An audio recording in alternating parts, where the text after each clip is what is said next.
জায়গায় গিয়েছেন এবং ওনার কিছু কর্মকাণ্ড আমরা দেখেছি। কিছু কর্মকাণ্ড নিয়ে আমার কাছে মনে হয়েছে যে মানে আমি একটা যেন বাংলাদেশের যে ট্র্যাডিশনাল পলিটিশিয়ান সেরকম আচরণ যেন দেখছি না, এবং এটা আমাকে ব্যক্তিগতভাবে আমি বলবো মুগ্ধই করেছে। যেমন উনি আসলেন এবং সেখানে মানে কথা বলেন, মঞ্চে গেলেন, মঞ্চে যে অল্প সময় কথা বললেন এবং পুরো বক্তৃতায় কারো ব্যাপারে কোনো গালমন্দ করলেন না, কারো ব্যাপারে কোনো প্রতিহিংসা ছড়ালেন না। উনি ওনার স্বপ্নের কথা বললেন, লক্ষ্যের কথা বললেন। পরদিন দেখলাম যে দলের পক্ষ থেকে দুঃখ প্রকাশ করা হলো যে ওনার কারণে ঢাকা শহরে মানুষের কষ্ট হয়েছে সেই জন্য। এবং তারপর দেখলাম যে ময়লাগুলি বর্জ্যগুলি অপসারণের জন্য তারা একটা উদ্যোগ নিলেন। এইগুলি নিয়ে আমি মানে একভাবে বলার চেষ্টা করতে উনি কিছুটা করেছে, কিন্তু আমি দেখলাম যে এগুলোর ব্যাপারেও কেউ কেউ সমালোচনা করতে চাচ্ছে। মানে এটা তেল মারা হচ্ছে কিনা এটা বলা হচ্ছে, যে আমিও তেল মারছি কিনা এটা বলা হচ্ছে, আগে উনি কি করেছেন সেটাও বলা হচ্ছে। তো আমার কথা হলো কি যে মাঝখানে 17-18 বছর পার হয়ে গেছে। 17-18 বছর আগে উনি কি করতেন সেটা ওনার বর্তমান কর্মকাণ্ড না দেখেই সমালোচনা করাটা, আমরা অন্তত 17-18 দিন দেখি, 17-18 মাস দেখি, তাই না? না দেখেই যে সমালোচনাই করতে হবে তাকে, এই যে একটা মানসিকতা, এটা একটা বিষয়। আবার বিপরীত দিকে আরেকটা মানসিকতা দেখলাম যে বিভিন্ন মিডিয়াগুলোতে আগে যেরকম দেখতাম যে মানে প্রধানমন্ত্রীর মানে অনুষ্ঠান হলে পরে সেটা নিয়েই হয়তো একটা টেলিভিশনে, আপনি তো টেলিভিশনে ছিলেন দীর্ঘদিন, আপনি জানেন, খবরের হয়তো প্রথম অর্ধ ওটা নিয়ে চলে গেল।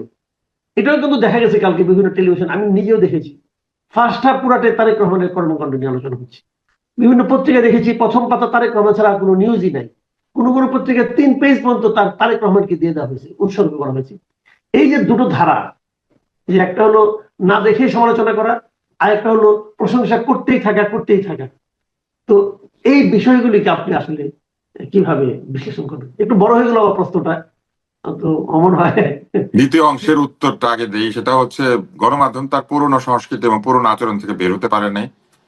একটা উদ্দেশ্য হচ্ছে যে প্রাথমিক অবস্থায় যেহেতু পাঠকের মধ্যে অনেক ঔৎসুক্য থাকবে কিংবা দর্শকদের মধ্যে অনেক ঔৎসুক্য থাকবে, তাই সেই কৌতূহল বিবেচনা করে অনেকেই তাকে নিয়ে প্রচুর সংবাদ ছেপেছেন। তিনি কিভাবে নামলেন, সুটকেস হাতে নিলেন, কার সাথে কথা বললেন, কাকে জড়িয়ে ধরলেন, এরকম খুঁটিনাটি বিষয় তারা কাভার করেছে। আমার কাছে মনে হয়েছে পত্রিকাগুলির ক্ষেত্রে এটা একটা আধিক্যতা হয়ে গিয়েছে, যেটাকে বাংলা ভাষায় বলা দেখলামও। কারণ টেলিভিশনে সবাই তাকে দেখতে পাচ্ছে, এই পুরো যাত্রাটা লাইভে কাভার করা হয়েছে এবং বিএনপির যে প্রচার সেল তারাও লাইভ দিয়েছে। তাহলে আবার উনি কোথায় থামলেন, কোথায় কি করলেন, এইটা যে এইভাবে বলতে হবে আজকের এই তথ্য প্রযুক্তির উন্নতির যুগে, এটার দরকার ছিল না। পত্রিকাগুলি একটু সংযত আচরণ করতে পারতো। কিন্তু আমার কাছে মনে হয়েছে পত্রিকাগুলি তাদের যে 17 বছরের নানান ধরনের তেল দেওয়া কিংবা নানান ধরনের ভুল ত্রুটি আছে সেগুলো মোচন করার জন্য ওই দিনই তারা সকলে ঝাঁপ দিয়ে নেমে পড়েছিল। এটার দরকার ছিল না, কারণ তারেক রহমান এই জিনিসটা যে পছন্দ করবেন না এটা তিনি বহু আগে থেকে বলেছেন এবং ওই দিনও তার সব কাজের মধ্যে এটা দেখা যাচ্ছিল যে তিনি আবেগ পছন্দ করছেন না, অতিরিক্ত স্লোগান দেওয়া পছন্দ করছেন না, বড় চেয়ারে বসা পছন্দ করছেন না। সম্বোধনের মধ্যে তিনি মুরব্বীদেরকে, ভাই বোনদেরকে সম্বোধন করেছেন, আলাদা করে দলের লোকজন কিংবা কোন স্পেসিফিক জনতাকে তিনি সম্বোধন করেন নাই। এই সবকিছু দেখেও আমার মনে হয় যে পত্রিকাগুলি এটা থেকে বের হতে পারে নাই। আর টেলিভিশনের কথা যদি বলেন, টেলিভিশনগুলি সারাক্ষণ ভয়ে কাতর, কে কখন ঢুকে পড়বে, কার চাকরি বন্ধ করতে বলবে। আপনি জানেন যে এরই মধ্যে নাজনীন মুন্নির চাকরি খাওয়ার জন্য কিছু লোকজন ব্যস্ত হয়ে পড়েছে। এরকম যে চাপ টিভিগুলির উপরে এবং বিশেষ করে টেলিভিশনের যন্ত্রপাতির যে উচ্চ মূল্য, এইসব কারণে অনেক ক্ষেত্রেই টিভির মালিকেরা শঙ্কিত এবং তারা এক ধরনের প্রতিরক্ষা আশা করেন। ফলে তারা দেখাতে চেয়েছেন যে তারা একটি রাজনৈতিক দলের সাথে আছেন বা তাদের সঙ্গে তারা আছেন, কারণ এই রাজনৈতিক দলটি মধ্যপন্থা অবলম্বন করছে। আরো একটি বিষয় হচ্ছে যে আপনি জানেন নিশ্চয়ই যে প্রথম আলো ডেইলি স্টারে আগুন দেওয়া হয়েছে, সেখানে প্রথম আলো ডেইলি স্টারে কিন্তু মিডিয়ার যন্ত্রপাতিও ছিল, কারণ তারা এখন এক ধরনের তথ্য প্রচার করে থাকে যেটা ভিডিও চিত্রের মাধ্যমে। তারা সাক্ষাৎকার প্রচার করে ভিডিওতে এবং চোরকির অফিস ছিল, সবকিছু পুড়িয়ে দেওয়া হয়েছে। ফলে এইসব থেকে অনেকটা ভীত সন্ত্রস্ত একটা অবস্থা তৈরি হয়েছে অনেকের মধ্যে। একজন আমাকে বলেছেন, একজন টিভি মালিক, যে ভাই ওরা যদি ঢিল মারে তাহলে আমি সারাদিন 24 ঘন্টা কি করে পাহারা দিব, এরকম একটা কথা তিনি বলেছেন, যেটা আমার কাছে মনে হচ্ছে যে খুবই দুর্বলতা। কারণ ঢিল মারলে উনি তাদের ছবি প্রচার করে দিবেন এবং তারপর আইন শৃঙ্খলা তাদেরকে রক্ষা করবে, বা আইন শৃঙ্খলা বাহিনী তাদেরকে প্রতিরক্ষা দিবে এবং যারা অপরাধী তাদেরকে ধরবে। কিন্তু দেখেন টিভির মালিক বিশ্বাস করতে পারছেন না যে আইন শৃঙ্খলা রক্ষাকারী বাহিনী ছবি দেখেও তাদেরকে ধরবে নাকি ধরবে না। তো এই জায়গাটিতেই হচ্ছে সমস্যা। আইন শৃঙ্খলা রক্ষাকারীদের উপরে যদি আমাদের আস্থা থাকতো, বিশেষ করে পুলিশের উপরে, তাহলে কিন্তু মালিকেরা ঝুঁকি নিত, কিন্তু এখন মালিকেরা কোনো ঝুঁকি নিতে প্রস্তুত না। তো এইসব কারণে আমার কাছে মনে হয়েছে যে আতিশয্য একটু বেশি হয়ে গিয়েছে। আর এর সাথে তো ভাইরাল হওয়ার লোভ আছে। ওই দিন ওনার ছবি যেখানে গিয়েছে সকলে ক্লিক করেছেন, ওনার বিড়ালটা পর্যন্ত পপুলার হয়েছে। বিড়ালের নাম কি এটা জাতি প্রায় মুখস্থ করেছে। এইসব জিনিস হচ্ছে এই গণমাধ্যমের আদেকলাম, এটা বন্ধ করা দরকার। কারণ এইভাবে গণমাধ্যম চলবে না, যে এটা বোঝা গিয়েছে। এবং তারেক রহমান নিজেও এই বিষয়ে সতর্ক করেছেন, অতিরিক্ত প্রচার, অতিরিক্ত আবল তাবল কথাবার্তা তিনি বলতে না করেছেন। আর প্রথম অংশটা যদি আপনি আমাকে বলেন, তাহলে আমি বলবো যে মানুষের মধ্যে আবেগের আতিশয্য আছে, মানুষের মধ্যে প্রবল আবেগ রয়েছে, এবং সেই আবেগের বহিঃপ্রকাশ ঘটেছে উনি আসার পরে।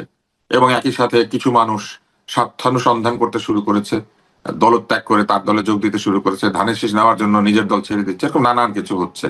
তো সবকিছু মিলিয়ে তার আগমন আমাদেরকে আশ্বস্ত করেছে এই জন্য যে একজন বড় নেতা বাংলাদেশে ঢুকেছেন, একটা বড় দলের বড় নেতা। ফলে আমরা আশা করছি যে সেই দলটা আরো সুশৃঙ্খল হবে, এবং নির্বাচনের ব্যাপারে যে সংশয় ছিল সেটা অনেকাংশে দূর হয়েছে। কারণ এত বড় দলকে বাদ দিয়ে বা এই বড় দলটির ইচ্ছার পরেও নির্বাচন না করাটা খুব একটা সহজ হবে না। ফলে নির্বাচনের ব্যাপারেও মানুষের আগ্রহ যেমন বেড়েছে, নির্বাচন নিয়ে মানুষের সংশয় অনেক কমেছে। জি, আমরা এর মধ্যে মোটামুটি 3 দিনের কর্মসূচি আমরা দেখেছি অলরেডি, মানে যেটা প্রকাশ করা হয়েছে। তার মধ্যে আজকেরটাই হচ্ছে 3য় দিন। আজকে হয়তো উনি হাদির কবর জিয়ারত করতে যাবেন। এটা তারপরে হয়তো ওনার রাজনৈতিক কর্মকাণ্ডগুলি শুরু হবে, এবং তখন উনি দলের ব্যাপারে কি সিদ্ধান্ত নেন এবং দলের বিভিন্ন রকম অভিযোগ যেগুলো আছে সেগুলি কিভাবে হ্যান্ডেল করেন, সেগুলো হয়তো আমরা পরবর্তী সময়ে দেখতে পাবো, এবং এই জন্য আমাদের মনে হয় একটু অপেক্ষা করতে হবে। তবে একটা জিনিস লক্ষণীয়, উনি আজকে হাদির কবর জিয়ারত করতে যাবেন, এবং যে পথে যাবেন এই শাহবাগের যে পথটা, সেখানে কিন্তু অলরেডি ইনকিলাব মঞ্চ অবস্থান নিচ্ছিল, এবং ওনার যাওয়া উপলক্ষে ওই কিছুটা সময় তারা ওখান থেকে সরে আজিজ মার্কেটের দিকে চলে আসবে, এবং উনি চলে যাওয়ার পর হয়তো আবার তারা আগের জায়গায় আসবে। তো হাদির হত্যাকারীকে ধরতে হবে, গ্রেপ্তার করতে হবে, এই দাবিতে যে তারা অবস্থানটা নিচ্ছে, এটার সমাধানটা আসলে কিভাবে হবে? যদি হাদি দেশ ত্যাগ করে হাদি হত্যাকারী যদি দেশ ত্যাগ করে থাকে অলরেডি এর মধ্যে, তাহলে সেক্ষেত্রে ওদের দাবি কিভাবে পূরণ হবে? অথবা তারা এটা কি কোনো সমাধান কিনা? এই বিবেচনাটা তাদেরকেই করতে হবে, কেননা যদি সত্যি এই হত্যাকারীরা পলাতক হয়ে গিয়ে থাকে, তাহলে সরাসরি তাদেরকে এই মুহূর্তে ধরতে না পারলো, হত্যার সঙ্গে যারা সংশ্লিষ্ট এরকম যদি কেউ থাকেন বা কোনো প্ল্যানার থাকে, তাদেরকে গ্রেপ্তার করতে হবে, যেটা কিন্তু সরকার করেছেন বলে আমাদেরকে জানিয়েছেন। যে তার আহ বাবা মা সহ যারা তাকে পালাতে সহায়তা করেছেন, এদেরকে ধরেছেন বলে সরকার আমাদেরকে জানিয়েছেন। তো সেটা যদি ঠিক হয়ে থাকে, তাহলে একটু ধৈর্য ধরতে হবে, এবং সরকারের উপর চাপ সৃষ্টি করার প্রক্রিয়া হিসেবে তারা মিছিল, মানববন্ধন বা বিভিন্ন কর্মসূচি নিতে পারেন। কিন্তু সাধারণ মানুষের দুর্ভোগ তৈরি করলে আমার মনে হয় সেটা হিতে বিপরীত হবে। 1 দিন 2 দিন পর্যন্ত ঠিক আছে, কিন্তু দীর্ঘমেয়াদে শাহবাগের মোড়ে যদি তারা গণজমায়েত করেন, তাহলে তাদেরকে একটু চিন্তা করতে হবে যে এটা কি কোনো নেগেটিভ জায়গায় চলে যায় কিনা সাধারণ মানুষের কাছে। হাদির হত্যাকারীর বিচার সকলেই চায়, সকল ধরনের হত্যাকাণ্ডের বিচারিত হতে হবে বাংলাদেশে। হত্যার বিচার তো বন্ধ রাখা যাবে না। এখানে হাদি না হয় যদি অন্য কেউ হতেন, হত্যার বিচার তো হতে হবে। এবং একটা সভ্য দেশে হত্যার বিচার হবে না, এটা তো কেউ চিন্তা করতে পারে না। তাই আমি মনে করি যে দাবি সঠিক, তারা দাবি জানিয়েছেন, দাবির জন্য চাপ সৃষ্টি করছেন, সেটাও সঠিক। কিন্তু চাপ সৃষ্টির প্রক্রিয়াটা তারা পুনর্বিবেচনা করলে ভালো হতো। কেননা এই মুহূর্তে যেহেতু নির্বাচনের ডামাডোল বেজে উঠেছে, এবং হাদি নির্বাচনী এলাকা, সেখানেও নতুন নির্বাচনী প্রার্থী ইনকিলাব মঞ্চ দেবে কিনা, সেটাও তারা চিন্তা করার সময় এসেছে। হাদির পলিটিক্যাল যে স্ট্যান্ড, সেই পলিটিক্যাল স্ট্যান্ডটাকে বাঁচিয়ে রাখার জন্য তাদের অধিকতর শ্রম দেওয়া উচিত। কেননা ইনকিলাব মঞ্চের যদি ইমেজ বলেন, তাহলে সেটা শুধুমাত্র হাদির ইমেজের উপরে দাঁড়িয়ে আছে, এবং এখন আরো দাঁড়িয়ে গিয়েছে। ফলে যদি তারা মনে করেন যে হাদিকে রাজনৈতিক ভাবে এক ধরনের স্থায়িত্ব দিতে হবে, তাহলে তাদের সর্বশক্তি দিয়ে হাদির আসনটাতে নির্বাচন করার চেষ্টা করা উচিত বলে আমার কাছে বেশি মনে হয়। এবং নির্বাচনী এলাকাতেও প্রতিবাদ এটা হতে পারে, কিন্তু প্রতিবাদ করতে গেলে শাহবাগের মোড়েই করতে হবে। এটা আমি মনে করি না যে একটা জায়গায় পরিণত করা হচ্ছে প্রতিবাদের জায়গা। আর প্রতিবাদ করতে চাইলে আপনি আরো স্ট্র্যাটেজিক জায়গা আছে যেখানে দাঁড়িয়ে প্রতিবাদ করতে পারেন। আমার মনে হয় তারা সেটা করলে ভালো করবেন।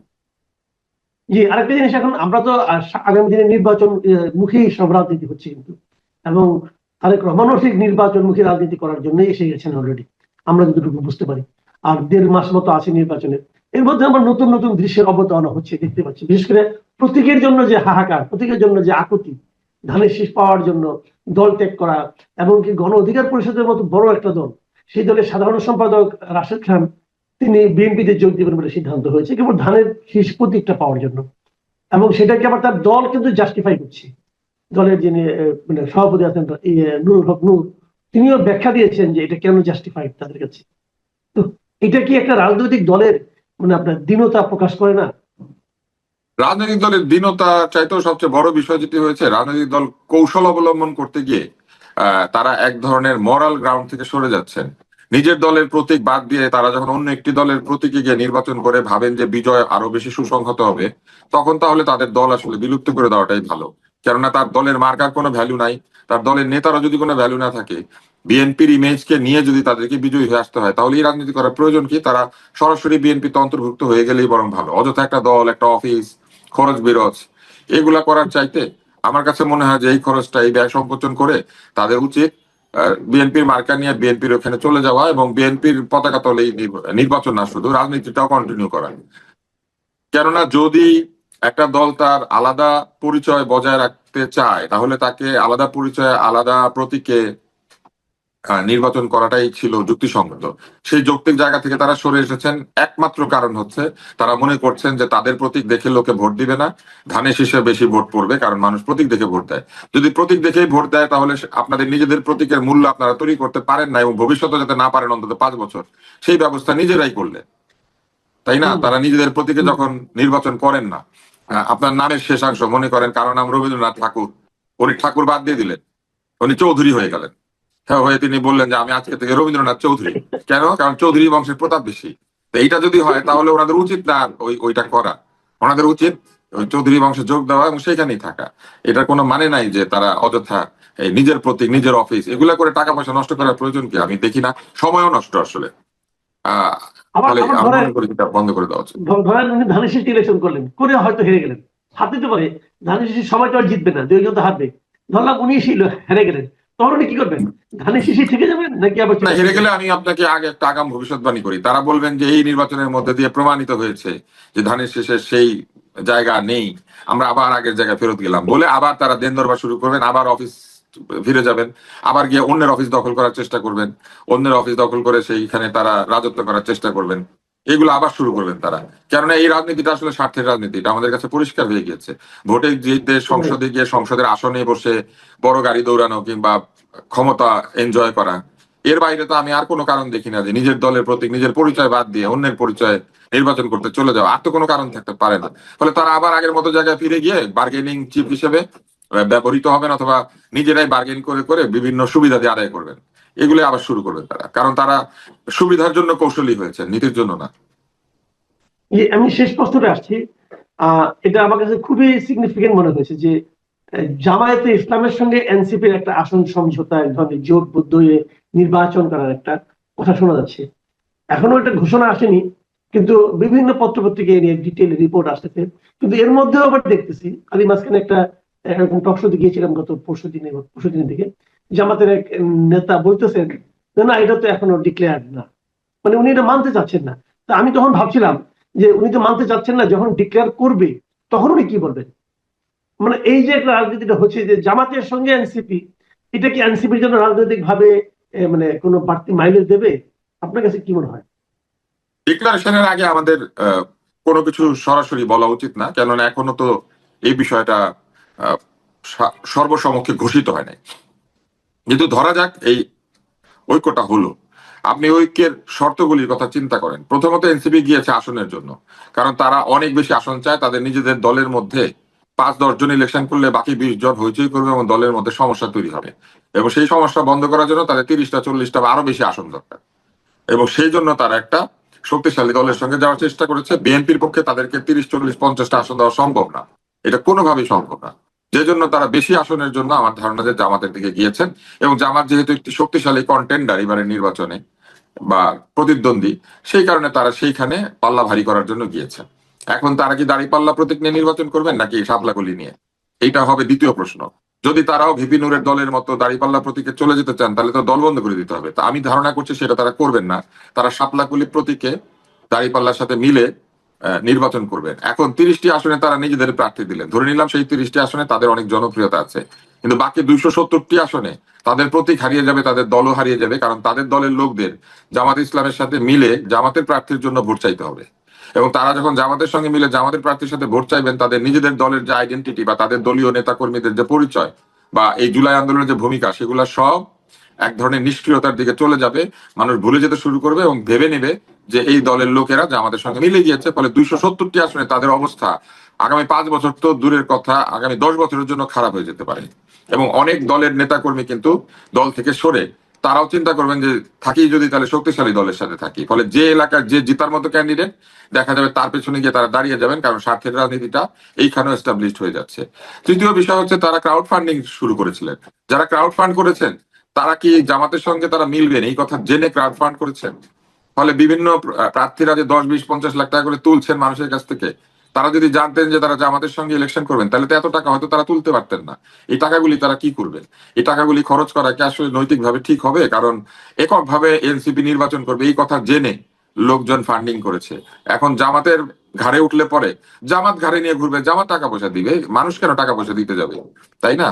অনেক ভোটারই নিশ্চয়ই আছেন যারা এনসিপি কে ভোট দেওয়ার জন্য টাকাটা দিয়েছেন, তারা নিশ্চয়ই দাঁড়িপাল্লাকে ভোট দেওয়ার জন্য অন্যান্য আসনে এই টাকাটা দিবেন না। যে 270টি আসনে তারা প্রার্থী দিবেন না, সেই 270টি আসন থেকে কি তাদের কাছে টাকা পয়সা আসে নাই? তো সেই টাকা কোথায় ব্যবহৃত হবে? এখন এইটা হচ্ছে তৃতীয় একটা প্রশ্ন। চতুর্থ একটা প্রশ্ন আছে, সেটা হচ্ছে তারা যে জুলাই বিপ্লবের কথা বললেন, জুলাই আন্দোলনের কথা বললেন, এক ধরনের আহ রাজনীতির কথা বললেন যেটা নতুন বন্দোবস্ত, অথচ তারা একটি পুরনো দলের সঙ্গে চলে গেলেন। অন্যতম পুরনো দল বাংলাদেশের, এই উপমহাদেশের অন্যতম পুরনো দল জামাত ইসলাম, হ্যাঁ, যেটা একাধিক দেশে শাখাও রয়েছে। তো এরকম একটা দলের সঙ্গে তারা চলে গেলেন। তারা যখন স্লোগান দেন তারা বলেন পিন্ডি না ঢাকা, দিল্লি না ঢাকা। তো এই দলের তো পিন্ডিতে শাখা আছে, দিল্লিতেও শাখা আছে, তাই না? এই দল তো দুই দেশে আছে। তো এই দলের সঙ্গে তারা চলে গেলেন, তো তারা তো পিন্ডি ঢাকা দিল্লি সব মিলাই ফেললেন। তো তারা কেন যাবেন? জামাত ইসলামী রাজনীতি করতেই পারে, জামাতের রাজনীতি আমরা জানি, এবং জামাত রাজনৈতিক দল হিসেবে মানুষের কাছে যদি গ্রহণযোগ্যতা পায় সেটা তারা পাবেন, সেখানে তো কারো বাধা দেওয়ার কিছু নাই। কিন্তু যারা মুখে বলে যে আমরা কারো ধামা ধরা না, তাহলে যে দলের ধামা 3 দেশে বিস্তৃত এবং আরো আন্তর্জাতিক দেশসমূহে তাদের লোকজন রয়েছে, সেই সেই ধামা সম্পন্ন দলের সঙ্গে তারা গেলেন কেন? এটা একটা চতুর্থ প্রশ্ন। পঞ্চম একটা প্রশ্ন আছে, সেটা হচ্ছে তারা যে ভবিষ্যতে রাজনীতি করবেন, তারা বলেছিলেন নতুন বন্দোবস্ত করবেন। আসন ভাগাভাগির রাজনীতি কি নতুন বন্দোবস্ত? আসন ভাগাভাগির রাজনীতি তো হচ্ছে এই উপমহাদেশের সবচেয়ে পুরনো রাজনীতি। আপনি যদি দেখেন তাহলে দেখবেন যখন এই যে শ্যামা প্রসাদ মন্ত্রিসভা হয়েছিল, সেখানে আসন ভাগাভাগি, এই সিট ভাগাভাগি, কে মুখ্যমন্ত্রী হবেন এটা নিয়ে একের পর এক সরকার বদল হয়ে যেত। তারপরে যখন পাকিস্তান হলো, পাকিস্তানে একটার পর একটা সরকার পড়ে গিয়েছে একই ব্যাপারে, ক্ষমতায় কে যাবেন, কোন দিকে কয়টা আসন। এবং তারপরে যখন বাংলাদেশ হয়েছে, যে আর্টিকেল 70 যেটার মধ্যে ফ্লোর ক্রসিং বন্ধ করা হয়েছে, এটা করাই হয়েছিল এই ভয়ে যে সকালবেলা এক জায়গায় বক্তৃতা দিয়ে রাত্রেবেলা এক দলে চলে যায়। তো সেই ভাগাভাগির রাজনীতি তো আমরা বন্ধ হতে দেখলাম না, উল্টা দেখলাম যে নির্বাচন হওয়ার আগেই ভাগাভাগির রাজনীতিতে তারা জড়িয়ে পড়েছেন। তো তাহলে সেই পুরনো রাজনীতিতেই আমরা থেকে গেলাম। এটাই যদি রাজনীতি হয়, এটাই যদি রাজনীতি হয় যে আমাদেরকে জিততেই হবে, তাহলে শহীদ হাদির রাজনীতি কোথায় যাবে? হাদি পরিষ্কারভাবে বলেছিল যে সে মনে করে সে জিতবে না, তবুও সে নির্বাচন করছে, কারণ এই নির্বাচন হচ্ছে তার আদর্শকে স্থাপন করার নির্বাচন। সে বলেছিল যদি সে 500 ভোটও পায় সে নির্বাচন করবে, এবং আরো বলেছিল যে এই নির্বাচনে যদি সে নির্বাচিত হয় তাহলে সে 299 জন সংসদ সদস্যকে দুর্নীতির বিরুদ্ধে কথা বলে, দায়িত্ব পালনের কথা বলে, নানান ভাবে চাপ সৃষ্টি করে সে সংসদকে এক ধরনের তটস্থ করে রাখবে, হাদিটা বলেছিল। তাহলে হাদির আদর্শের কথা আপনি বলবেন আর অন্যদিকে আপনি সিট ভাগাভাগির রাজনীতি করবেন, এটা কি করে হয়? হাদির মতো স্বতন্ত্র দাঁড়িয়ে যেতেন যদি এতই মনে করেন যে দল পাচ্ছে না। আরো একটা কথা আছে, হাদিকে তারা বুকে নিয়েছেন, হাদিকে তারা আদর্শ হিসেবে খুব প্রচার করছেন। প্রথমত হাদি একটা আলাদা রাজনৈতিক দলের সদস্য ছিল, জুলাই যোদ্ধা হিসেবে আমরা প্রায় অনেকেই একই প্ল্যাটফর্মে, কিন্তু রাজনৈতিক দলগুলি তো আলাদা আলাদা। তাহলে হাদি দাঁড়িয়েছিল ইনকিলাব মঞ্চের মুখপাত্র হিসেবে, ওইখানে হাদির বিরুদ্ধে প্রার্থী দিয়েছিলেন কেন? হাদি হেরে যেত না যদি হাদি বেঁচে থাকতো? তাহলে হাদি যাতে হারে সেই ব্যবস্থা করা হয় নাই, হাদির বিরুদ্ধে প্রার্থী দেওয়া হয় নাই। হাদির বিরুদ্ধে প্রার্থী দিলেন কেন? হাদির আদর্শকে আপনাদের এত ভালো লেগেছে, হাদিকে আপনাদের এত ভালো লেগেছে, কিন্তু হাদি জিতুক আপনারা সেটা চান